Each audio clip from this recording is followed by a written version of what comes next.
정봉주의 정치쇼. 안녕하세요. 70억 분의 1의 사나이 마성의 중독성 대체 불가. 한번 들으면 뼛속까지 쫙 파고 들어가는 정봉주의 정치쇼. 자, 오늘은 즐거운 토요일이에요. 시작하겠습니다. 광고 잘 듣고 오셨죠? 우리들의 아주 고마운 분들입니다. 서포터스 스폰서. 광고 듣고 광고에 필요한 거 좀 기억도 해주시고요.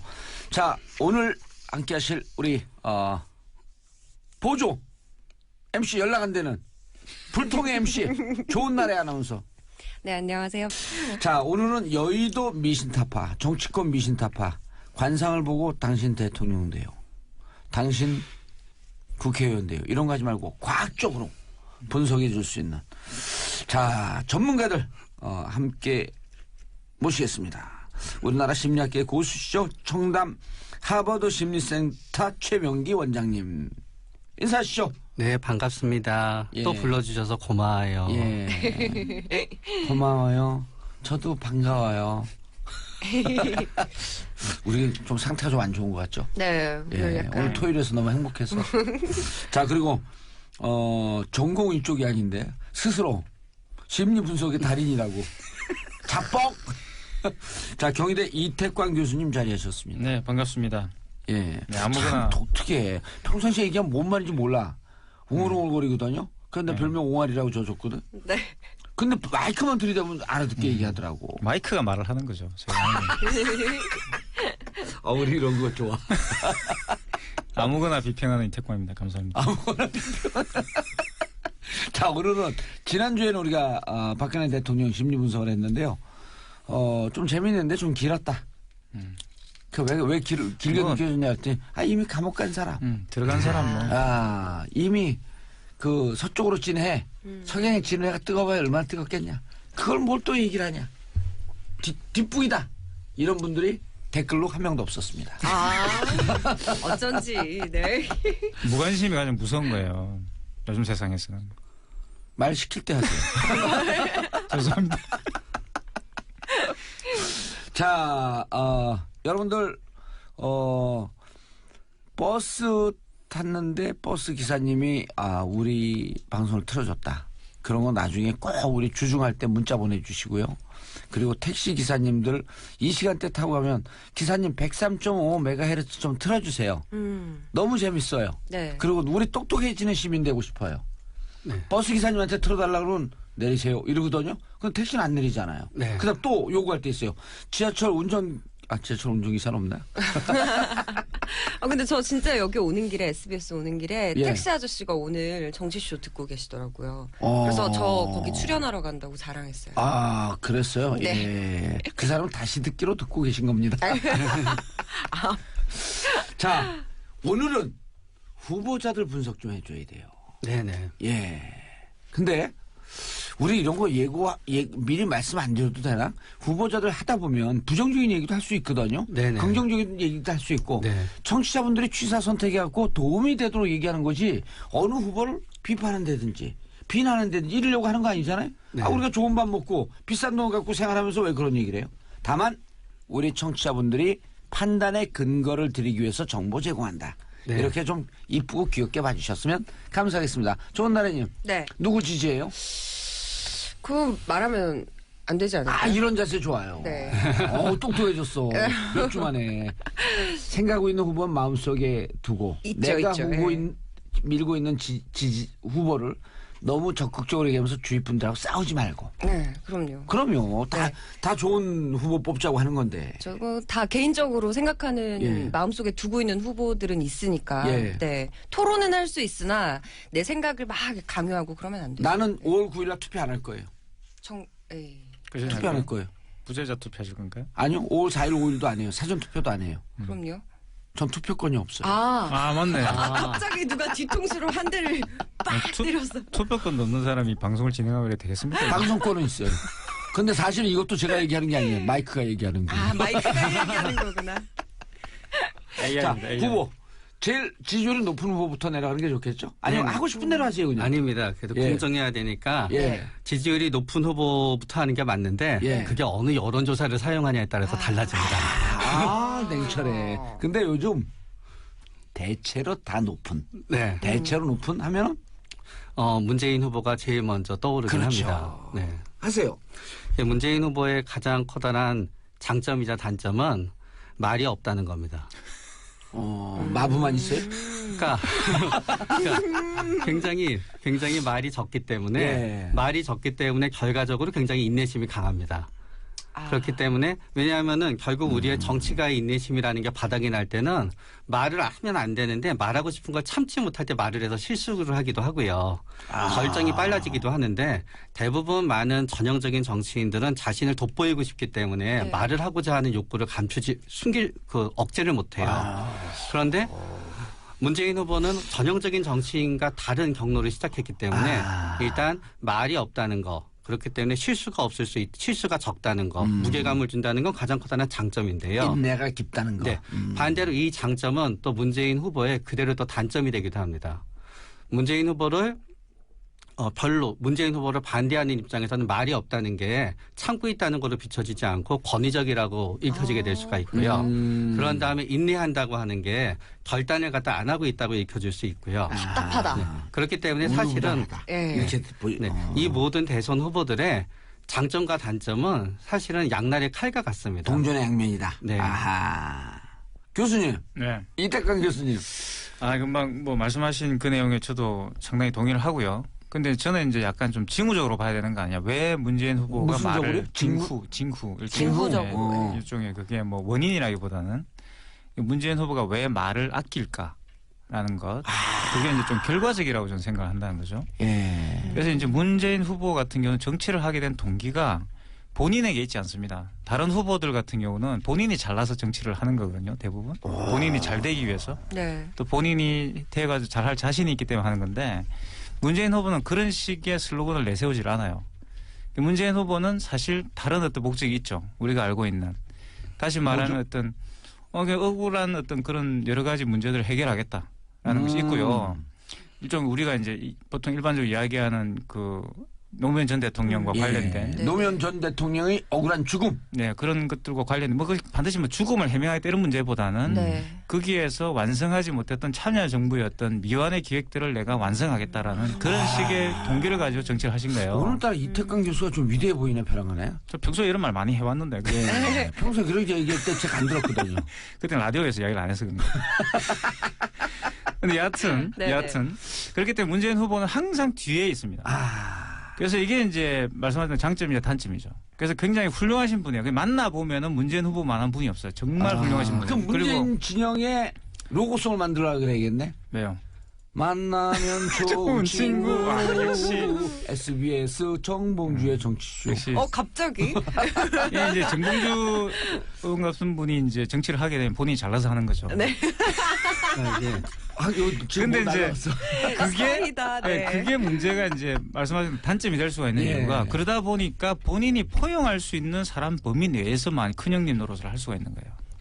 그 바깥으로 확장성이 안 생긴다는 거예요. 그래서 이 장점이 네네. 확장성이 생겨가지고 그러니까 본인의 어떤 그 대의를 조금 더 보편화시킬 수 있는 그런 전략을 만들었으면 정말 좋았을 것 같은데 지금 약간 조금 주춤하고 있는 거 아닌가 이런 생각이 듭니다. 그럼 역으로 얘기하면 저 같은 경우 확장성이 무한대라는 거 아니에요? 확장성이 무한대인데 이제 문제는 예. 받아줄 데가 없죠. 누가 받아주겠어요? 근데 그 문재인 후보 하면은 그래서 그런지 몰라도 착한 사람이다라는 인식이 많잖아요. 저 같은 경우에도 그렇고. 그래서 어떤 착한 사람 콤플렉스 그런 거 뭐라고 하죠? 착한 네, 아이 늘 콤플렉스. 모범생으로 정답만 얘기하려고 하는. 네. 그러다 보니까 말을 더 아끼고. 네, 그런 느낌이 좀 들어요. 네.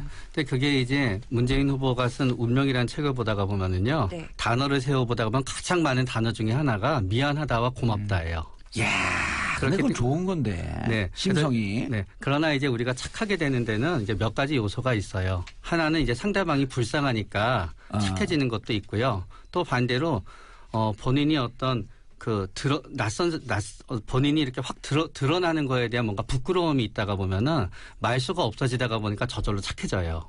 그런데 이제 문재인 후보 쭉 본인의 이제 자신 인생을 써놓은 걸 보다가 보면은 또 고맙다, 미안하다에 못지않게 많이 과거에 대해서 등장하는 말이 부끄럽다예요. 어허. 초등학교 때는 이래서 부끄러웠다. 고등학교 때는 이래서 부끄러웠다. 그런데 이제 전 생각해보게 되거든요. 문재인 후보가 만약에 굉장히 부잣집에 태어났다 그러면 부끄럽지 않았었을까? 아마 굉장히 부잣집에 태어났더라도 학교에서 발표하거나 손들거나 할 때는 부끄러울 거예요. 그러다가 보니까 아니 여기 우리 원장님 얘기 들으니까 막 부끄러워지고 싶어. 그러다가 보니까 그게 네. 이제 결과적으로 착한 사람이 되는 거예요. 왜냐하면 누가 나를 갖다 괴롭히더라도 나는 거기에 대해서 대응을 하지 않거든요. 그러나 문재인 후보가 착한 사람이지만 마냥 착한 사람이 되지 않는 문재인 후보의 또 비밀 무기가 있어요. 그거는 뭔가 하게 되면은 거리를 두기예요. 착한 사람이긴 하지만 착한 사람이지만 이렇게 쓸데없는 표현을 써서 죄송하지만 그러니까 막 모임 같은 걸 그렇게 좋아하는 성격이 아니세요. 그러니까 10명, 20명의 낯선 사람들하고 있고 그런 걸 굉장히 불편해하세요. 그렇기 때문에 착하긴 하지만 그렇고 또 두 번째는 본인이 갖고 있는 본인은 남한테 신세지는 걸 굉장히 싫어해요. 착하고 일단 누가 나한테 잘해주면 있진 않지만 네네. 가능하면은 남한테 신세를 안 지려 그래요.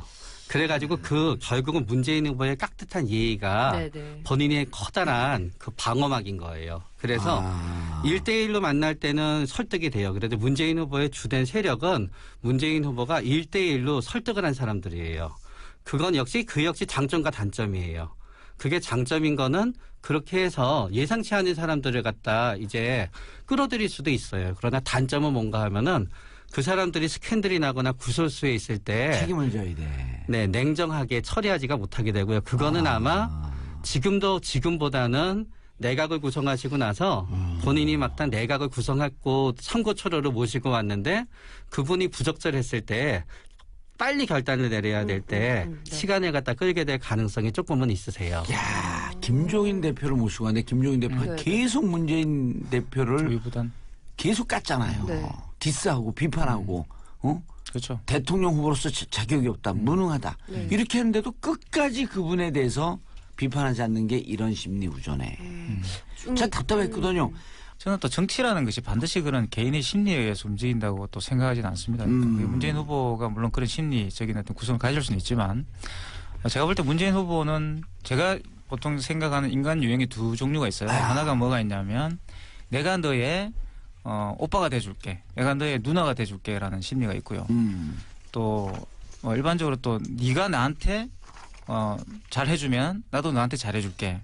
라는 그런 심리가 있어요. 두 개가 다른 유형인가요? 네, 두 개가 좀 다른 유형입니다. 뭐 사실 뭐 바탕은 뭐 같은 인간이니까 같겠지만 보통 일반적으로 이렇게 두 개 정도를 분류할 수가 있는데 첫 번째 유형은 무한 사랑을 주려고 하는 내가 스타일이고 이제 너의 어떤 사랑의 대상, 너의 네. 부족한 점을 내가 채워줄게. 채워줄게. 두 번째는 기브 앤 테이크. 네가 와서 나의 부족한 점을 채워주면 역시 나도 너에게 채워줄게라는 이야기들을 하는데 좀 심오한 얘기를 어렵게 얘기하네. 기브 앤 테이크죠. 기브 앤 테이크가 아하. 이렇게 금방 이제 말씀하신 것처럼 착한 것처럼 보이지만 저는 착한 일반적으로 생각하는 착한 사람은 아니라고 봅니다. 그러니까 그래요? 철반 사람은 약간 바보스럽잖아요. 네. 근데 그런 분은 아닌 거죠. 나 같은 사람을 얘기하네. 벼락하네. 갑자기 그렇네요. 좀 닮았네, 그래 보니까. 그래서 저는 이제 문재인 후보가 그런 것에 대해 굉장히 깨끗한 사람이라고 저는 생각해요. 그런 어떤 관계에 대해서. 예. 금방 이제 곁을 안 둔다는 말을 하셨는데, 예. 이 관계가 깨끗한 분들이 곁을 안 둬요, 사실은. 관계가 약간 좀 지저분한 분, 우리 정봉조 의원 같은 분들이 이제 조금 곁을 많이 주죠. 그래서 뭐, 너도 오고 내도 오고, 막 내가 너의 아픔이 되어줄게, 뭐 너의 오빠가 되어줄게, 이런 식으로. 그러다가 가는 거예요. 뒤통수도 뒤통수 그러다가 쳤다가 맞고 뭐 뒤통수도 이제 맞고. 뒤에 가서 막 말도 못하고 이렇게 끙끙 앓다가 이렇게 욕하고 다니고 우리가 뒷담화 까고 이렇게 되는 거예요, 그게. 그게 사람 사는 근데 이제 세상이죠. 문재인 후보는 그게 없어요. 그래서 제가 이제 문재인 후보가 굉장히 그런 면에서 리더십이 있다고 저는 생각을 하는데 네네. 안타까운 건 이게 이제 정치판의 리더십으로 과연 적합할까라고 물었을 때는 정치판에는 진짜 지름타수에서 꽃을 피우는 건데. 김종인 씨 같은 경우 계속 그런 이제 비판을 예. 하는 이유가 이제 정치인으로서의 결단력 이런 이야기를 자꾸 하잖아요. 그러니까. 네. 근데 그게 이제 앞으로 다가올 시대에는 또 좋은 리더십이 될 수도 있는 거거든요. 지금의 단점처럼 보이지만 나중에 예. 또 좋은 리더십도 될 수 있다. 알겠습니다. 저는 그렇게 생각합니다. 자, 문재인 후보 얘기를 여기까지 하는데 끝나는 게 아니고 다른 후보 하면서 비교 분석을 해줘야 돼요. 문학도 비교 문학이 최고거든요. 다른 후보도 얘기하면서 비교하면서. 네. 예. 안철수. 사실은 안철수 후보랑 예. 문재인 후보는 겉으로 볼 때는 공통점이 하나 있어요. 그 두 분 다 예. 낯가림이 있어요. 막 우리가 생각하는 전형적인 마당발 정치인은 둘 다 아니에요. 그리고 두 분 다 막 이렇게 모르고 낯선 사람을 막 만나는 걸 좋아하지 않아요. 네. 그런데 그러면서도 약간은 결이 달라요. 안철수 후보는 거기에 더해서 되게 약간은 나쁜 의미는 아니고요. 약간은 강박적인 게 있으세요. 그렇기 때문에 확인하는 게 있으시고요. 되게 조심스럽고 그리고 계속 이렇게 뭔가 반복해서 하는 게 있으세요. 그래서 아까르마 같은 경우에도 절대로 본인의 머리 스타일을 바꾸지 않으시잖아요. 딱 이렇게 되어 있거든요.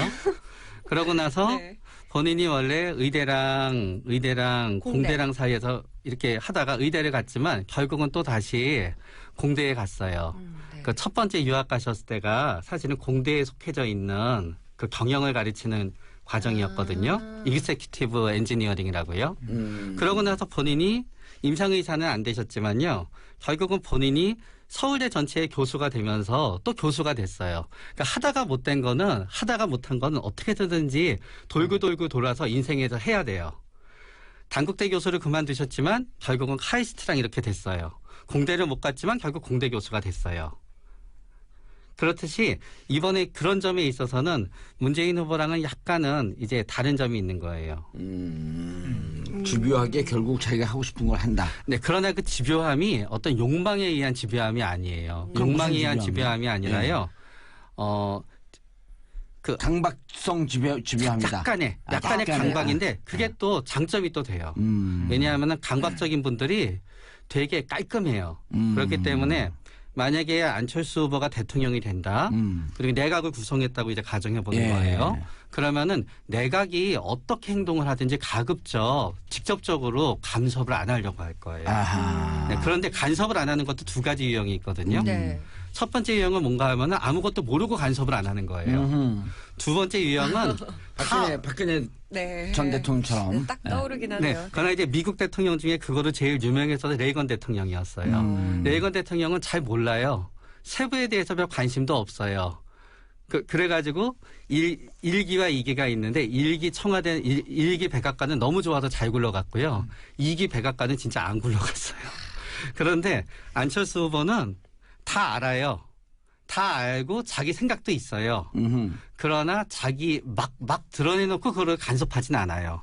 그러니까 우리나라가 여태까지 겪어보지 못했던 굉장히 다른 형태의 어떤 내각과 청와대를 갖다 운영하는 거를 보게 될 수도 있어요. 그게 과연 대한민국의 현 시점에서 맞느냐 안 맞느냐는 우리가 한번 겪어봐야 알지만요. 좋은 날에 씨, 저는 두 분의 공통점을 찾았거든요. 문재인과 안철수. 네. 두 분의 공통점. 어떤 공통점이 있어요? 대통령 후보라는. 네. 그래서 저희가 뭘 궁시렁거려. 근데 2012년 대통령 선거가 되게 그 특이했던 게요. 주요 후보 세 분이 다 별로 말이 없는 분이셨어요. 2012년이. 네. 박근혜 대통령도 별로 말이 없고요. 문재인 후보도 별로 말이 없고요. 안철수 후보도 별로 말이 없었어요. 근데 거기에 또 이유가 있었어요. 그 전에 정치인 출신들이 계속 정치를 하다가 보니까 너무 말이 많은 정치인들한테 국민들이 피로도가 올라간 거였어요. 그러다가 이제 피로도가 올라가다가 마지막에는 그래도 한번 회사를 했던 분을 갖다 하면 어떨까 했는데 그분도 역시 말은 많은 분이셨거든요. 아주 말이 많은 대통령을 쭉 적다가 보니까 진짜 말이 없는 사람들을 갖다 겪고 싶었던 건데 원래 말이 없으면 대통령 후보까지 안 돼요. 근데 이 세 분 다 말이 없지만 대통령 후보가 될 수 있었던 이유가 있었어요. 박근혜 대통령은 박정희 대통령의 후광이 있고요. 안철수 전 대표는 안철수 연구소라는 후광이 있고요. 문재인은 노무현 대통령이라고 하는 후광이 있었고. 네, 왜냐하면 문재인 후보가 완전히 대통령 후보로 일반인한테 자리매김할 때는 그 장례 절차에서 상주 역할을 하게 되면서 말이 없는데 너무너무 슬퍼 보이는 표정이 사람들을 감동시켰던 거거든요. 그래서 그때의 진중한 모습. 네. 그래서 이 세 분이 전부 다 말이 없다는 공통점이 있는데 말이 없으면서 될 수 있었던 이유는 후광.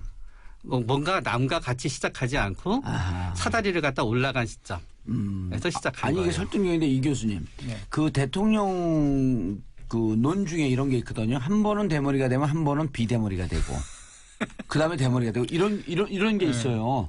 근데 마찬가지로 대통령도 보면은 말이 많던 대통령, 그다음에 상대적으로 말이 없던 대통령 네. 이런 흐름이 있는 거예요. 네. 예? 인생은 대꾸복구가 다 있잖아요. 네. 높낮이. 아니 그러면 이번에는 이제 말이 좀 있는 후보가 돼야 되는 거 아니에요? 네, 그런데 그렇게 되면 네. 그거 네. 말이죠. 홍준표. 그런데- 오, 빵 터졌어. 맞아요. 예. 원래는 한 대 맞아요. 아니죠. 그러나 이게 제 생각에는 8년 주기가 10년 주기가 있는 것 같아요. 아직 멀었습니까? 요번에 한번 5년이 지나면요. 저는 말이 저는 없어야 되는 거야. 다음에 우리가 이제 2000 말 많은 사람 뉴스 진짜 말 많은. 네, 헌법이 바뀌지 않는다 그러면 2022년에는 예. 굉장히 말이 많은 분이 대통령이 되실 거예요. 여기 옆에 계신 분 난 마부가 있어요. 마부가. 아, 네, 마부가 있으시구나. 자, 네. 이따가 5년 뒤에 누가 한 명 지지한대. 5년 뒤에. 정봉주. 뭐 정봉주는 지지해볼 만하죠. 나오신다면. 근데 여하튼 금방 말씀하신 안철수 의원이 굉장히 강박적인 부분은 저는 이제 어떻게 보냐면 이분은 상당히 모험적인 것처럼 보이지만 삶이 예. 모험적인 것 같진 않아요. 그러니까 뭐냐 그러면 약간 오타쿠 기질이 좀 있습니다. 그래서 그 느꼈는데. 수직가적 기질이 있고요. 네, 네. 이런 사람들의 특징은 그 한 곳에 오래 있고 싶어하고 이런 사람이죠. 문제는 또 그렇게 안주했을 때 굉장히 지겨워하는 성격이 있는 것 같아요. 음. 그래서 이제 아주 그 맞아, 예, 맞아요. 모순된 성격이 예, 있는 거죠. 이율배반적이나 안주하는 걸 좋아하는 사주적 성격이 네. 있는데 안주하다 보니 네. 또 도전하고 아까 그 얘기하고 두 분이 오늘 짜고 뭐 들어오신 것 비슷하죠, 같아요. 뭐 예. 생각 보는 게 뭐. 그래서 문제는 뭐냐 그러면 이분은 정치는 이제 자기가 컨트롤할 수 있는 영역이 아니었다는 거죠. 아. 저는 그래서 상당히 고민했다고 봐요. 그래서 그래서 아직 안 드디어 끝났어, 이제 저쪽 네. 얘기 왜막 들이대? 김은국이야 왜 들이대? 뭐 제가 실수했어요. 야, 이 만담 분위기인데. 너무 너무 귀여우신 것 같아. 귀여우세요. 내 스타일이야, 누나. 아, 약간 캐릭터가 있으세요, 정말로. 예. 정말 내 스타일인데. 브로맨스예요? 그래서 이제 네. 그래서 상당히 헤맸다고 저는 생각을 하고 안철수 예. 의원이. 그래서 이번에 이제 독한 모습. 이번에 이제 뭐 갑자기 목소리. 왕건처럼 바뀌었죠, 왕건. 아니 근데 귀여운 이미지였어요. 그러면 나는. 좋아졌으니까. 근데 지금 왕건처럼 바뀌었어요. 왕건이 돼서 나타나가지고. 예. 그래서 막 소리를 지르고 그 이렇게 하니까 기자들이 사람들이 왕건이다. 그 왕건이다. 사람들이 이제 진짜 왕건이라 좋아했다기보다는 이 사람이 노력을 하는구나. 그 왜냐면 얘기, 우리나라 그 사람들은 맞아요. 발전하는 사람을 좋아해요. 예. 맞아. 뭔가 이렇게 자기들을 위해서 정말 유치하고 이거 꼴값스럽지만 어쨌든 조금 바뀌는 걸 되게 좋아하거든요. 아 저는 농담이 아니라 감옥 갔다 왔고 사람들이 좋아하는데 왜 좋아했냐면 바뀌었죠. 바뀐 모습으로 온 게 몸짱이 돼서 왔잖아. 몸짱뿐만 아니라 여러 가지로 이렇게 그 막 지식도 는 것 같고 그리고 포용적인 것 같고 맞아. 근데 이제 또 가면 안 돼 싫어. 이제 가지 마세요. 예. 그렇죠. 그래서 제 말은 안철수 의원은 이번 정치판은 제가 볼 때 일생일대 자기의 어떤 도전. 인생을 건 도전이에요. 그래서 이 사람은 아주 지금 예. 본인이 가보지 못한 세계에서 맛을 들이고 있을 것이다.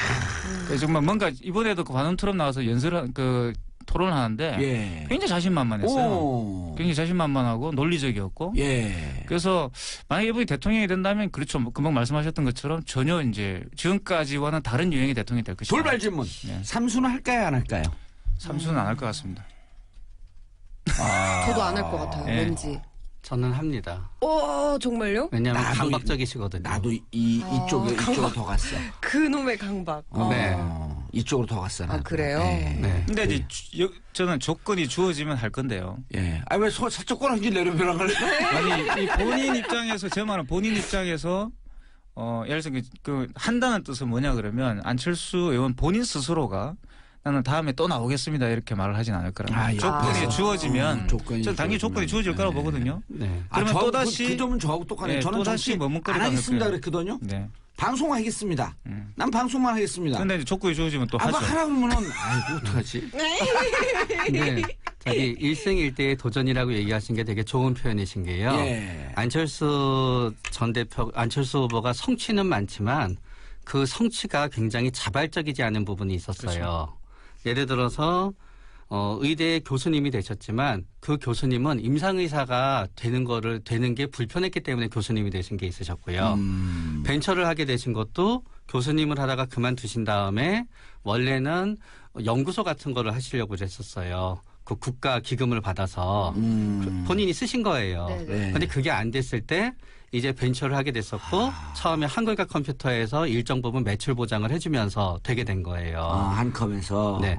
그렇기 때문에 본인의 인생에 있어서 본인이 아무리 그분이 자기가 생각하기에 옆에서 보기에는 엄청난 성취를 가졌더라도 내가 생각하기에 내 인생이 내가 선택했어라는 도장을 꽝 찍지 않으면은 성공이 많아지더라도 뭔가 그런데 모든 거를 가지고 많은 사람들은 이 정도 인생 살면 됐어라고 편하게 사는 시점에 있어서 이 정치에 모든 거를 뛰어들어 버린 거거든요. 그런데 첫 번째 때는 아직 마음의 준비가 완전히 안 돼 있으셨던 것 같아요. 그렇기 때문에 엄청나게 많은 사람들이 갑자기 자기를 주목하고 자기를 좋아하는 사람만 있었는데 그전에는 미워하는 사람이 엄청나게 많아지다가 보니까 그 압박이 힘드셨는데 지금은 진짜 이 대통령이라고 하는 거는 본인의 인생에서는 자기 자신을 위해서도 맞춰야만 되는 거고 여기서 끝내야만 되는 거예요. 네, 알겠습니다. 자, 오늘 후보들의 심리 상태를 분석하는 청담 하버드 심리센터 최명기 원장님 그리고 경희대 이태강 교수님 그리고 좋은 나라와 함께 말씀 듣고 있습니다. 저희는 광고 듣고 2부에 다시 찾아뵙겠습니다. 정봉주의 정치쇼 토요일마다 만나는 여의도 미신타파 심리분석가 정신분석 전문가들 모시고 말씀 듣는 시간입니다. 자, 저와 함께 좋은 날의 아나운서 같이 하고 계시고요. 청담 하버드 심리센터 최명기 원장님 귀요미 최명기. 자, 그리고 경희대 이태광 교수님 정신없는 이태광. 자, 아까 마지막에 안철수 후보님 얘기하고요 끝냈는데 자, 우리의 영원한 호프. 예. 후보가 돼도 반장 이상으로 직급이 안 올라가. 홍준표 홍반장. 넘어가는 거예요? 예. 아니 이따가 이제 또 다른 그 유력한 두 후보 또 말씀 나눌 시간이 있고요. 자, 홍반장 해주셔야지. 일단은 거침이 없습니다. 그렇기 때문에 남의 신경을 별로 안 쓰시고요. 예. 그런 다음에 뭔가 생각이 나면은 해야 돼요. 그런데 그게 특별히 본인한테 불리하지 않을 것 같으면 일단 해놓은 것도 유지가 하는데요. 본인한테 만약에 상황이 바뀌게 되면은 또 유연하게 바뀌세요. 네. 그게 잘 바뀌어. 네. 그러면서 결국은 그거로 일관성을 유지하시는 겁니다. 성격 중에서 제일 바뀌기 어려운 성격이 이랬다 저랬다 하는 성격이에요. 네, 어떤 사람이 이랬다 저랬다 하는 것. 그래서 그게 어떤 점에서 약점이 돼요. 그것 때문에 결국은 홍준표 지사가 하는 어떤 말의 문제가 아니라 전반적으로 홍준표 지사가 확장성을 가지기 위해서는 뭔가 대칭되는 면이 조금은 있어야 돼요. 그러니까 침묵이라든가 무게감이라든가 고민하는 모습이라든가 슬퍼하는 모습이라든가가 있어야 되는데 그런 부분이 조금씩 부족한 부분이 있는 반면에 그래서 확장성은 안 되는 반면에 여기까지 오게 된 거는 뭔가 이렇게 탁 얘기하면요. 상대방이 이렇게 보고 있으면은 호흡은 갈리지만 무시할 수는 없어요. 그게. 호불호는 갈리지만 무시하기가 어렵다. 네네. 그냥 이렇게 하다가 보면 보게 돼요. 저게 뭐지? 하고.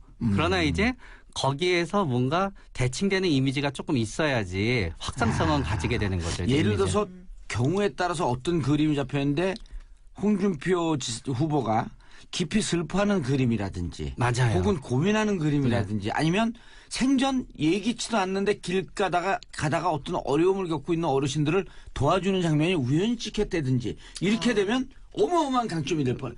네, 그런 강력한 후보가 될 뻔했네. 네, 그런 것들이 있어야 되는 거죠.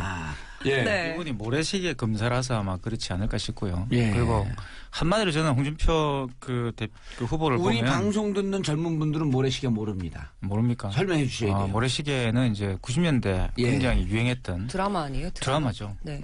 SBS 드라마죠. 유명한. SBS 드라마입니다. 굉장히 유명하고요. 최민수가 공존의 히트를 친. 우리 좋은 날에 이제 막 20대 후반인데 몰라요. 저 몰라요. 진짜 몰라요? 몰라요. 고현정, 우리가 아는 최민수. 듯한 얘기 다 몰라요. 그리고 이정재. 이정재가 정말 보디가드로 나옵니다. 고현정에. 이정재가 거기서 말이 한마디도 없었죠. 그렇죠. 그래서 전 대선 후보 될 줄 알았어요. 그때는 말을 많이 해야 대선 후보가 되는 시대였어요. 근데 여하튼 한마디로 한다면 그 드라마가 이제 홍준표 후보를 수 있는 그때 거기서 악을 처단하는 정의로운 검사로 나온 사람이 나온 분이 홍준표예요. 홍준표 실제 상황을 검사 이때의 실제 상황을 드라마로 분한 거지. 배우로 또 나오셨던 거예요? 배우로 나온 게 아니라 홍준표 후보가 그때 모델이었다는 거죠. 그 모델. 홍준표를 모델로 해서 그 네. 드라마를 정의의 만든 검사. 거죠. 정의의 정의의 검사. 검사로 정의의 나옵니다. 검사. 네, 양심의 정의를 실천하기 위해서는 예. 몇 가지 조건이 있어야 돼요. 물론 뭐 정의감도 있어야 되지만요. 예. 첫째로 겁이 없어야 돼요. 오. 겁이 없어야 정의로워질 수 있어요. 야, 이거 내 얘기를 하는 것 같은데 네. 저건 그런 다음에 겁이 없으면서 생각이 많으면 안 돼요. 야. 그러니까 예를 들어서 일단 지능주시가 좀 떨어져야 돼요? 아니 그런 의미 아니라 생각이 많다는 뜻은 직선적이어야 내가 이제 된다. 누구를 네. 갖다 이렇게 구속해서 이렇게 해야 되는데 야, 이거 구속하게 되면은 위에서는 뭐라고 할 테고 옆에서 뭐라고 할 테고 옆에서 뭐라고 할 테고 이러면 어떡하지? 이러면은 정의를 실천할 수가 없어요. 없어. 생각이 많으면 안 돼. 네. 그런 다음에 마지막에. 딱 일을 벌인 다음에 불확실한 상황이 막 벌어지게 되잖아요. 예. 그때 인기응편으로 계속 합리화시켜야 돼. 치고 나갈 수 있는 수가 생겨야 돼요. 아. 그게 뭐 기자한테 알린다든가 아니면 다른 카드를 갖다 한다든가 그렇기 때문에 정의로운 검사가 꼭 정의감도 있어야 되지만 정의감만으로 그럴 수는 있는 건 아닌 거예요. 정의로운 검사로 해서 반드시 정의롭진 않다. 정의로운 검사가 되기 위해서는 정의로움 이외에 약간의 기술이 필요하다. 검사 임기응변. 끼가 있어야 돼요. 끼가 있어야 돼요. 예. 그리고 그런데 본인도 옛날에 그 요새 자꾸 얘기하시는 게 이미지의 그걸 위해서 개그맨 대회에 나갈 뻔했다고 얘기하시잖아요. 예. 그런 게 끼인 거예요. 아. 그래서 끼가 있었기 그러니까 때문에 정치를 하는 가능한 거겠죠. 거고 한마디로 얘기하면은요 위에서 시키는 대로 하는 게 너무너무 답답하고 아. 짜증이 나니까 어떤 의미에서 참을 수가 없었던 거예요. 오. 그러니까 맨발의 청춘이죠. 맨발의 청춘. 맨발의 그리고 대한민국 대표 계룡남이고 굉장히 어려운 환경에서 예. 열심히 공부해가지고 검사가 되고 성공한 또 흑수저. 정의로운 마치 그 굉장히 비슷해요. 이재명 시장과 굉장히 비슷한 레토릭. 예. 똑같은 이제- 경상도의 고향이. 그렇죠. 이 자유한국당의 경상도고. 이재명 같은. 뭐 제가 거기 태어나고 싶어 태어난 건 아니에요. 제 본가는 경기도입니다. 아, 그래요? 경기도 네. 사법고시를 예. 홍준표 후보 쪽이 네. 이재명 시장보다 훨씬 더 많이 보셨습니다. 그렇죠. 아, 많이 떨어졌다는 뜻이네요, 그러면은. 그래도 저는 시험을 많이 봤다 그러지 많이 떨어졌다 그런 부정적인 표현을 사용하지 역시 않습니다. 긍정적이세요. 예. 네. 제 스타일이에요, 역시. 아니, 약간 인성은 부정적인데. 그럼 저렇게 하면은 이렇게 웃으면서 침 뱉는 거잖아요. 기분이 굉장히 이상하죠. 진짜 그런 건 아니신데. 아니, 홍준표 의원님가 정말 많이 시험을 보셨군요. 이렇게 하면 기분은 나쁜데 욕은 할 수가 없는 거죠. 일단은 그것도 긍정적인 면이 있어요. 예. 왜냐하게 되면 사법고시나 이런 시험을 치게 되면은요 두 유형이 있어요. 보통 대부분의 사법고시 준비하시는 분은 내가 완벽하게 준비해서 예. 4학년 때 쳐야지. 이런 식으로 나가요. 예. 그래가지고 2, 3년 준비했다가 자세하게 본인의 하신다, 생각에 난 이제 시험 칠 때가 됐어 쳐요. 네. 근데 전 솔직히 제 상담하시는 분한테 그렇게 하지 말라 그래요. 계속 쳐라. 무슨 시험이든지 결심이 되면은 일단 한번 쳐보라 맞아, 그래요. 맞아. 정확하게 말씀해요. 네, 맞아요. 될지 안 될지 한번 해보라고. 예. 그리고 자꾸 하다가 보면 저절로 돼요. 그렇기 때문에 홍준표 후보가 여러 번 봤다는 게 나쁜 게 아니에요. 그냥 시험을 치면서 시험을 익히고요. 예. 남보다 훨씬 더 많은 기회를 가졌던 거예요. 4학년에 치는 게 아니라요. 굉장히 빠른 시기부터 계속 시험을 갖다 친 거예요. 그렇기 때문에 그게 어떤 점에서는 충동적인 게 되는 거고 어떤 점에서는 모험심이 되는 거고 예. 어떤 점에서는 용기가 되는 거예요. 그래서 네. 보통 리더십에서 이제 두 가지 유형을 이야기하잖아요. 예. 고슴도치형과 금방 배웠어. 여우형이 두 가지 있는데 유형을. 뭐 항상 두 가지 고슴도치가 또 무슨 아까도 유형이요? 두 가지 유형을 고슴도치가 이야기했습니다. 또 뭐? 고슴도치와 여우요. 여우형이 여우. 있는데 이게 이사회 벌린의 그 책에 나오는 이야기를 가지고 리더십 유형을 두 개를 분류를 하는데 네. 홍준표 의원은 확실히 이제 고슴도치형이죠. 그러니까 딱 하나의 원칙을 세우고 그 원칙을 밀고 가는 거예요. 시험을 많이 봤다는 것도 제가 볼 땐 그겁니다. 이 사람 목표가 확실했던 거죠. 그 여우형은 이제 여우는 생각을 네. 많이 하고 다른 사람 이야기를 많이 들어보고 많은 합리적으로 따져서 그것을 결정하는 스타일이에요. 근데 리더십으로는 사실은 고슴도치형이 어찌 보면 더 편한 거 아닌가요? 편한데 이제 독재를 할 가능성이 크죠. 근데 너무 막말을 많이 하시잖아요. 아니, 근데 그거는 이제 따져보면 막말도 인기를 아니에요. 그래요? 그거는, 따져보면 예, 인기를 끌려고 하는 거예요. 막말인 척한데 그 경계에서 딱 멈춰 있어요. 아주 묘해. 아주 묘하게 합니다. 그러면 약간 계산된 그런 그렇죠. 거예요? 그냥 나오는 대로 하는 게 굉장히 아니라? 집요하다니까. 집요하고 저는 전략적인 사람이라고 봐요. 이 세 명의 후보 중에서 가장 전략적인 사람이에요. 아, 내가 우리 방송 나오라 그랬더니. 저 들었어요, 그거. 아, 네. 방송 나오라 그랬더니 뭐라 하냐면, 야, 내가, 그러다 시간 조율하다가, 네. 형님 이거 나오면 무조건 떠. 그랬더니, 야, 난 그런 거 계산 안 한다. 그래서 계산하는 분이에요. 안 하는 이렇게 척 하는 거지. 시계 돌아가는 소리가 나지 않습니까 뒤에서. 와, 나 그런데 안 나간다 했다. 정확하게 이렇게. 보셨네. 아니, 그러면 최근에 그 JTBC에 나가가지고 그것도 다 철저하게 계산. 그거 계산된 거예요? 철저하게 계산하죠. 사실 그때 보면 손석희 아나운서가 약간 많이 당황했죠. 당황하시긴 했는데. 아니 예를 들어 이런 거에 제가 방송 막 하는 거 같잖아요. 여러 번 시뮬레이션하고 나와요. 결국 깔때기야. 그러니까 JTBC에 네. 나갔을 때는 목적이 있으셨는데요. 네. 목적은 뭐였냐면은 손석희를 이기는 게 손석희 아나운서를 이기는 게 목적이었어요. 그냥 제가 생각이 똑같아요. 손석희 그 아나운서 미래 이게 이제 네. 로얄티 뺏겼어 이제. 아, 뭐 갑자기. 여기 뭐 여기는 이제 부연 설명 원장님이시니까. 이제 설명도 해주시죠. 거기 교수님이시고. 그래서 홍준표 후보는 대통령이 되는 것이 홍준표 자기의 홍준표 그의 지사인데? 완성이에요. 이 사람은. 용어 홍준표 바꾸지. 지사. 예. 홍준표 지사는 네. 아니, 후보지 않습니까? 이제 후보죠, 후보, 후보. 예. 이 홍준표 지사이자 후보는 커리어를 완성하는 것으로 대통령. 이 굉장히 목적인 거죠. 그래서 이제 어떻게 보면 자기가 지금까지 걸어온 길의 하나의 종결점으로서의 대통령. 이런 굉장히 야망 가지고 있는 분이라는 거죠. 예. 근데 막말을 하면은 그게 약간 호감이어야 되는데. 아니 그러니까 그 질문을 좀 네. 답변해 주세요. 그럼 비호감인데 왜 이렇게 자꾸 하냐는 거야. 이제 시작이라고 생각하실 거예요. 왜냐하면은 홍준표 지사는 대선 후보 경선에 과거에 해서 한번 안 됐었잖아요. 예. 그렇기 후보 때문에 자체가 안 됐는데 이번 후보가 됐죠. 네. 그렇기 때문에 아마 이번에는 기존 이미지대로 갈 수밖에 없고요. 그 막말이 아니었으면 여기까지 못 왔지요. 그러나 만약에 요번에 안 되더라도 믿을 게 하나도 없는 거예요. 왜요? 요번에 안 되더라도 다음을 갖다 다음을 또 도전해요? 네, 그렇기 때문에 아마 요번에는 아마 목표가 굉장히 본인은 계산을 갖다 하고 있을 거예요, 숫자를. 어느 정도까지 올라가는. 15 정도면은 15% 정도면 돈도 돌려받고. 그다지 나쁘지 않은 거고 만약에 20% 정도가 되면 기대 이상이 되는 거고 20% 정도가 되게 되고 다음을 바라볼 수 있게 된다 그러면은 아마 다음 4년이 될지 5년이 될지는 우리가 알 수 없지만 네. 5년이라고 가정하면 5년 동안에 상당히 많은 이미지 변화를 갖다 갖출 거고 아마 다시 한번 당권에 도전하고 아마 그런 과정을 거칠 거예요. 그러면서 결국은 대중한테 노출도가 많이 올라가게 되면은요. 결국은 저절로 확장이 되는데 시간이 너무 짧은 거예요. 근데 지사님이 나이가 예. 아니에요? 아니 그분은 괜찮아요? 나이도 네. 이미지로 젊게 변신할 수 있는 저는 거예요. 그분이 더 큰 꿈을 꾸고 있다고 봅니다. 단순히 대통령 정도가 아니고요. 어. 대통령은 그냥 자신의 커리어의 하나고 오. 본인이 대한민국의 가장 유명한 사람이 되고 싶은 거예요. 위인이 되고 싶은 위인이. 홍준표 위인 홍준표. 그래서 이제 전집을 만들었고 돈 벌고 싶은 예, 거예요? 손석희도 깨고 안철수도 깨고 이러고 싶은 거예요. 아, 저는 예리한 그렇게 질문이에요. 생각해요. 그래서 이분은 뭐 대통령 그런 거 뭐 주면 하지 이렇게 생각할 수도 있다. 저는 옆에 오래 친구잖아요. 나이 많은 친구. 근데 정확한 지적이에요. 저도 제 의견을 조금 바꿔서 동의하기로 했어요.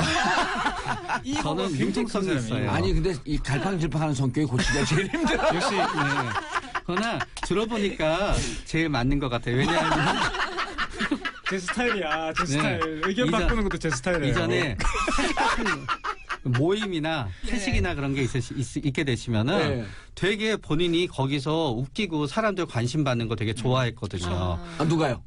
홍준표 지사가. 그래서 막말을 하던 거예요. 네네. 그래가지고 오. 개그맨 공채도 해보라는 얘기도 들어보고 그랬던 거거든요. 아니 그런 자석에 가고 저 같은 경우는 말이 없거든요. 일반 사석에 가면 그 조용히 그건 뭐지 정신질환인가? 아니 정신분석을 사석에 여기죠. 가서 이제 본인이 관심을 받을 필요가 없는 사람들 앞에 가서 말을 안 하는 거죠. 아니 그러니까 어느 자리에서든 제가 말이 유치원에 없거든요. 가보면 애 사고를 치는 애들 있잖아요. 관심을 가지려고. 관심을 끌기 위해서 그러는 거예요. 지금 홍준표 의원의 맞아. 심리도 문제 홍준표 학생들이 지사의 심리도 공부를 그런 잘 거죠. 못할 때 문제 학생들이 많이 나오는 게 공부 이외에 다른 걸 관심을 끌려고 그러는 거거든요. 그 심리적인 게 있는 거예요. 그래서 공부를 못해도 학교에서 너의 역할이 있다라고 하는 것을 인정해주면 문제 학생이 없어져요. 그래서 이제 그런 다양한 어떤 이해관계에서 이분은 관심을 받고 싶은 거예요. 본인이 연예인 같은 관심을 받고 아니 내 싶어. 질문했는데 자꾸 홍준표 난 왜 말이 없을까? 저는 언어만 많아요. 정봉주 질문이었어요? 예, 저는 언어만 많고 말은 없어요. 근데 그게 아마 시간이 지나면 달라지실 거예요. 그래요? 네, 제일 처음에 가게 되면은 예. 워밍업에 시간이 조금 있으셔야 되시는 거예요.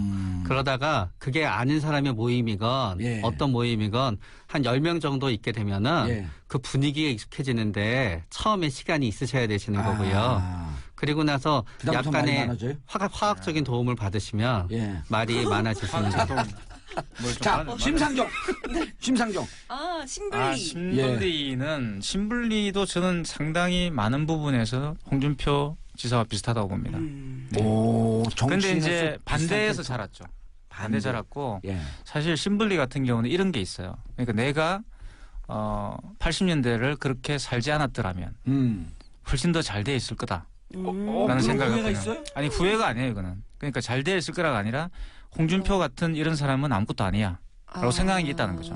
그래서 지금 상황에서도 나는 굉장히 잘 됐지만 예. 내가 너희들과 같은 삶을 선택하지 않은 이유는 대의라는 게 있었기 때문이죠. 난 저기로 왔기 예, 때문에. 그게 굉장히 자부심이 있는 분이에요. 오, 소름 돋았어요. 그래서 네. 홍준표 지사와 상당히 유사하지만 전혀 다른 길을 걸어온 분이라는 거예요. 저 이분도 굉장한 야망이 있습니다. 그리고 이분이 갖고 있는 야망은 대의와 연결돼 있다는 저는 생각이 들어요. 그래서 이 나머지 세 분의 장단점을 우리 신불리는 다 가지고 있죠. 근데 지지율이 좀 낮아가 그게 좀 문제인데. 그러니까요. 다 갖고 있다라고 하는 것은 정확히 분석하지 못하니까 그냥 애둘러서 네, 넘어가려고 그냥 그런 대충 것 뭐 두루뭉실 치는 건데. 두루치기가 그래서 나온 거죠. 네, 되게 같아요. 예. 되게 딱 부러지시고요. 아하. 되게 똑똑하시고 예. 그리고 되게 어떤 의미에서 완벽하기 때문에 거기에서 허점이 없게 되는 거예요. 비유를 들면은 예전에 이회창 전 대표가 처음에 이제 앞선 두 번 대선을 치렀을 때 예. 되게 좀 이렇게 좀 편한 모습을 보여줘야 되지 않나라고 예. 했는데 그게 잘 안 되셨대요. 뭐 큰 절을 하든지. 근데 나중에 세 번째 대선 후보가 되셨을 때 확 달라지신 거예요. 그렇기 때문에 심상정 후보 같은 경우에는 뭔가 조금은 운동 딱 이게 학생 운동을 하셨고 예. 거기에 맞게 정직하고 자기 길을 간다는 거에 대해서 하나가 더 있으셔야 되시고요.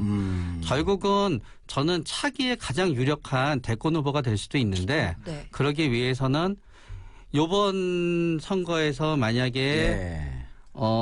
진보 세력이 집권에 실패한다고 가정했을 때 만약에 그 수습을 하게 되시면서 결국은 본인이 주류 정당에 합류가 되게 되면서 차이를 넓힐 수 있으면은 다음 대통령이 되실 수 있는 기회도 충분히 찾아올 수 있는 것 같아요. 결국 예. 기로에 서 있으신 것 같아요.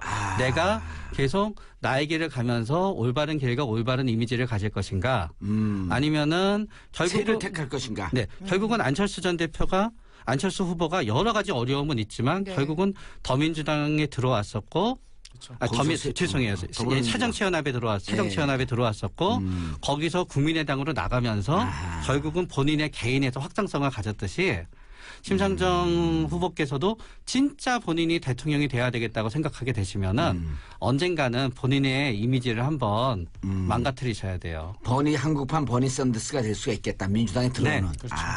그러니까 아니 근데 PD님 이거 이름 바꿔야 될 것 같아. 여의도 미신타파 아니라 여의도 폴리 셰프야. 정치 셰프들. 우와. 괜찮네요. 여의도 폴리 셰프. 멋있다. 네. 그래서 전 늘 멋있는 말만 해요. 저는 그러니까 노출이 많이 되면 예. 결국 이제 그 말씀을 하시는 것 같은데요. 대중성을 확보한다는 것은 노출이 많이 돼야 되는 것이고요. 예. 그러기 위해서는 대중과의 코드를 맞추는 게 필요합니다. 아직까지 신불리는 이제 80년대의 그 때를 많이 못 벗었다는 생각이 들고 그 틀에 아직도 네. 있다. 그것을 여기서 이제 조금 벗어날 필요가 두 있는 분이 거죠. 비슷한 궤로 얘기를 하시네. 네. 예. 어차피 대중 정치인이 됐으니까 그 길로 가야 되는 거죠. 아니면 예. 뭐 지하 운동을 해야 되는데 뭐 지하가 없잖아요 요즘에는. 근데 은근히 제 여기 나이 시골집이에요. 내려가봤자 아무것도 없는데. 네, 은근히 제 또래 애들 중에 심상정 대표님을 좀 지지하는 사람들이 많던데. 그렇죠. 네. 여성들한테 가질 수 있는 개인적인 메리트가 있으세요. 그러니까 여자들이 보기에 굉장히 워너비가 될 수 있는 메리트가 있으세요. 특히 여성들이. 박근혜 전 대통령은 또 다르잖아요. 굉장히 나의 로망이다. 네. 내 롤 훌륭하신- 모델이다. 훌륭하신 클리어를 가지고 계시죠. 그런 것도 자, 저분도 해주셔야죠. 바른정당의 유승민. 유승민들. 예. 유승민 전 꽤 클 줄 알았더니 후보는 못 올라가더라고. 전 좋아하는데. 예, 유승민 네. 후보는 이제 합리적 보수라는 것을 들고 나왔는데 네. 아직까지도 교수님인 것 같아요. 아, 교수님 같고 원래 교수하셨었어요, 근데. 원래 굉장히 오, 학자입니다. 여기 굉장히 교수님은 아니셨고요. 예, 연구원에 학자죠. 계셨어요. 예, 그러니까 연구원이나 교수님은 근데 좀 다른 게요. 연구원과 자기가 교수기 때문에 연구원과 교수를 뭐 구분 가르치면 못해요. 교수죠. 가르치면 교수인데 한번 교수 안 가르치기도- 해보셨잖아요. 근데 연구원 얘기를 한 건 이유가 있어요. 예. 그 연구원이 결국은 많은 펀드를 따야 되는 연구원이에요. 그래서 네, 샌님 같은 연구원이 아니라요. 네. 공격적이고 외향적인. 네, 엄청나게 일을 많이 벌리셔서 진짜 연구비도 많이 따셨고요. 연구원을 하면서도 그러니까 이제 유승민 후보가 가장 돋보일 때는 청개구리 일을 할 때예요. 맞아요. 그러니까 어디서 처음에 뜨셨냐 하면은 전부 다 우리나라는 재벌이 이끌어가고 재벌 위주로 되는 게 당연하다 그랬지 막 재벌 욕을 하셨어요. 문제가 될 거야. 그러다가 딱 IMF가 되고 전부 다 재벌 욕을 할 때는 한국의 재벌이 전부 다 없어지는 건 좋지 않은데 이런 논조의 얘기를 이렇게 하고 다들 IMF 처방이 IMF 돈 받으려고 그랬을 때 IMF식으로 하면은 나중에 문제가 생겨요라고 클린턴 대통령이 방한했을 때 얘기하면서 확 떠버린 거예요. 그런 다음에 정치를 하게 된 거예요. 그렇기 때문에 대부분의 정치 경력은 대부분의 커리어는 주류를 쫓아가요. 네. 근데 주류 안에서 가끔씩 내 마음에 들지 않은 게 있으면은 훅 하면은 청개구리처럼 치 받는 거예요. 그렇기 때문에 주류 안에서 청개구리처럼 치 받을 때 인기가 쫙 올라가요. 그러나 누가 나를 도발하지 않으면은 그 오기와 그 근성이 또 싹 줄어들어요. 그래서 이제 교수님 같다고 제가 말씀드린 겁니다. 예. 말을 가지고서 논리를 가지고서 이제 본인을 부각시키려고 하는데 그거는 이제 한국 보수 진영의 논리는 아니죠. 한국 보수 진영에서 통할 수 있는 코드는 아니고요. 오히려 이제 진보 쪽으로 약간 좀 건전한 보수라고 그쪽 오히려 이제 한국 보수들은 행동 무대뽀입니다. 네. 홍준표 지사처럼 그런 식으로 행동을 해야지 오히려 더 이제 인기를 끌 수 있는 이 후보가 정말 이제 보수에 있는 게 좀 아깝죠. 이분이 이제 진보 쪽에 왔더라면 상당히 많은 그 뭐 지지를 받지 않았을까 싶기도 하고. 원래 진보 또- 있는 분들이 청개구리성이 많은데. 오히려 하지 말고, 더 이제 진보 하지 쪽과 말고. 코드가 많은 부분이 많죠. 그러면 진보 쪽에 오더라도 예. 진보의 수장을 계속 하긴 싸워야 힘들죠. 되는 역할을 하기 그러니까. 때문에 예. 진보 쪽에 오더라도 별로 참모를 해라. 좋은 그건 안 예. 돼요. 그러니까 유승민 의원한테 가장 좋은 환경은 예. 뭔가 싸워야 될 대상이 있는 거고 그 대상이 굉장히 강한 대상이 있었을 때는 돋보이게 되는데요. 그 싸움의 대상을 본인이 선정하는 게 굉장히 중요해요. 그러니까 예를 들어서 지금 같은 경우에 미국이 사드와 관계가 돼도 미국이랑 싸우건 중국이랑 싸우건 막 이렇게 싸우는 모습을 보여주잖아요. 그러면서 감정이 뻥뻥 터지는 모습을 보여주게 되면은 사람들이 다르게 느껴지게 되는데 왠지 지금 싸우지 않게 되면서 인기는 떨어지고 계세요. 예, 싸우지 않으니까 인기가 떨어진다. 부각이 안 되는 거죠. 그러면 그러면 논리로 자꾸 하다 보니까 자, 그러면 부각이 안 되죠. 5분 후보 중에 캐릭터로 봤을 때 대통령으로서 누가 제일 적합한 캐릭터다? 그거는 뭐 각자의 다 어렵죠. 장점들이 있기 때문에 예. 그 어떤 그러니까 앞으로 다가올 시대와의 리더십 어떤 시대 리더십을 정신에. 요구하고 있는가에 맞춰봐야 된다는 생각이 들고요. 음. 그 지금까지 너무 제왕적 대통령이라든가 이런 식의 그 말들이 많았고 대통령의 그런 어떤 독단적인 어떤 행동을 제어하지 못하던 그런 분위기에 대한 국민들 피로감이 있거든요. 근데 지금 이 시점에 있어서 그렇게 확장성을 노린다 하더라도요. 그게 그렇게 많은 영향을 줄 것 같지도 않아요. 그냥 사람들을 계속 사시라고 그런 얘기인가요? 결정이 많이 돼 있다는 거죠. 네, 그렇기 때문에 오히려 지금은 좀 일관되게 자기가 갖고 있었던 그 성격대로 특징대로. 그게 낫고요. 오히려 상대방한테 악재가 터져지고 그러니까 서로 다 똑같은 거예요. 모든 후보가 지금은 내가 막 이렇게 해서 확장성을 알려주는 게 아니라 상대방한테 악재가 터져주기만 기다려야 되는 거예요. 아니 한국 정치는 자살골 경기라고 자살골 넣는 반대쪽이 이기는 거예요. 실제로. 그렇죠. 그래서 누가 많은 포용력을 발휘하고 그 이미지를 가지고서 앞으로의 어떤 전략을 활용하는가가 전 관건이 아닐까 싶어요. 포용력을 발휘할 수 있는. 그래서 저는 다음 대통령은 대통령의 일의 상당 부분은 우리가 생각하기에는 막 멋진 일만 커다란 일 생각하잖아요. 사드같이. 근데 대통령의 일의 60~70%는 그냥 매일매일 해야 되는 잡일이래요. 설거지하고 뒤치다거리하고. 네. 매일매일 서류 봐야 되고. 일단 그래서 저는 잡일을 자그마하고 눈에 안 띄는 일을 그냥 꼼꼼하게 잘하는 사람이 되었었으면 하는 바람이 있고요. 두 번째 바람은 대통령이 이래서 내가 하고 싶은 뭔가 하기 위해서 대통령이 되는 것보다 내가 하고 싶지 않은 일이 생겼을 때도 그거를 갖다 그냥 내일이려니 생각하는 게 하나 있었으면 하고요. 대통령이 되면서부터는 마지막은 뭔가 하게 되면은 어차피 다음 대통령은 국민의 절반은 자기를 싫어하는 상태로 시작해요. 그렇기 때문에 나를 미워하는 사람까지를 내 국민으로 포함시켜서 비난을 감수하고 인내 있게 참을 수 있는 사람이 좋은 대통령이 되지 않을까 박근혜 생각해요. 대통령이 그러지 않았죠. 아무것도 안 했죠 박근혜 대통령. 아니요, 쓱쓱했죠, 쓱쓱. 쓱쓱은 하시고 쓱쓱을 했죠. 뭐 샥, 주머니는 샥, 샥. 채우시고 이제 TV는 예. 보시고 그렇게 예. 하시잖아요. 자, 알겠습니다. 오늘 저하고 함께하신 좋은 날의 아나운서님 고생하셨고요. 자, 토요일마다 우리 청취자분들 만나는 여의도 폴리 셰프 2명의 셰프 모시고 오늘 말씀 나눠봤습니다. 청담 하버드 심리센터의 최명기 원장님 바이바이. 바이바이. 그리고 경희대 이태광 교수님 다음 주 모실 저쯤 모르지만 어쨌든 바이바이. 다음 주 오세요. 감사합니다. 예. 정봉주의 정치쇼 마치겠습니다. 감사합니다. 감사합니다.